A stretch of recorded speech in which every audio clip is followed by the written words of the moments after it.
And we're joined now by Venkat Rajaraman, the CEO and founder of Cygni, which creates storage solutions for electric vehicles.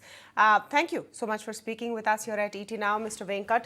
Just your first take on the BIS standards, why they are badly required, and shouldn't they have come before the sort of explosion of electric vehicles and their larger, wider adoption in India?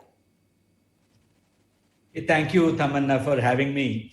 So BIS, came up with this BIS standard, which is IS 17855, which is essentially the lithium-ion battery pack, performance testing. I would call this as better late than never. It would have been better that we had these standards earlier. But the standards have been, well formulated, a need of the hour, and clearly it is a step in the right direction.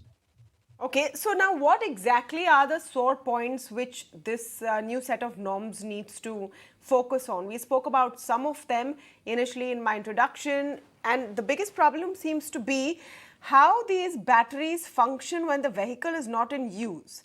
A lot of the cases that have been reported of EV fires is because of the vehicle not being used for some time. Do you think these are the key pressure points? Yeah, I would say these are all some of the pressure points, but not in its entirety. I think the key pressure points would be the vehicle operation at various temperature conditions, because India being such a varied geography, you have temperatures ranging from 50 degrees Celsius on the on the higher side to minus 18 degrees Celsius.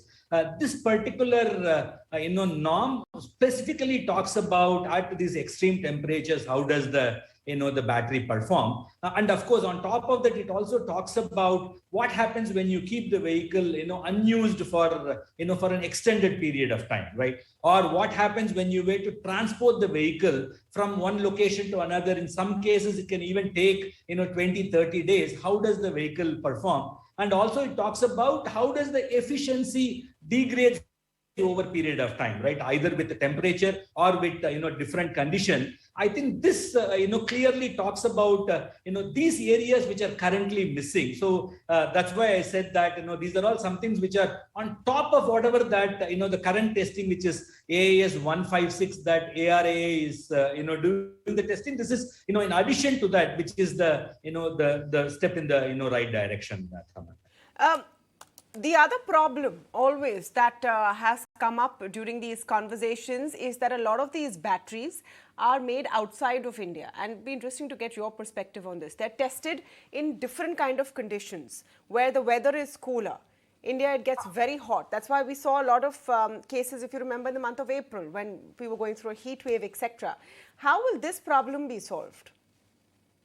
Right. So this is the problem that is going to take time for us to solve. So today, what happens is, unfortunately, the key component of this battery is the lithium-ion cells. And lithium-ion cell, India does not have any manufacturing yet. There are schemes which are on the anvil, the ACC PLI scheme, which is talking about 50 gigawatt hour of lithium cell production. But until such time, we are sorely dependent on import of these cells. And clearly, these cells or the battery packs, when they are imported, they are tested for conditions which are very different from the conditions that what we have in India, right? Including the conditions of the roads, the temperature condition, the humidity condition, and the kind of rainfall and the water clogging that happens on Indian roads. These are all very different from what happens elsewhere. That's one of the reason why these performance tests are specifically focusing on, hey, listen, whether it doesn't matter from where you are getting the cells, from where you are getting the battery management system,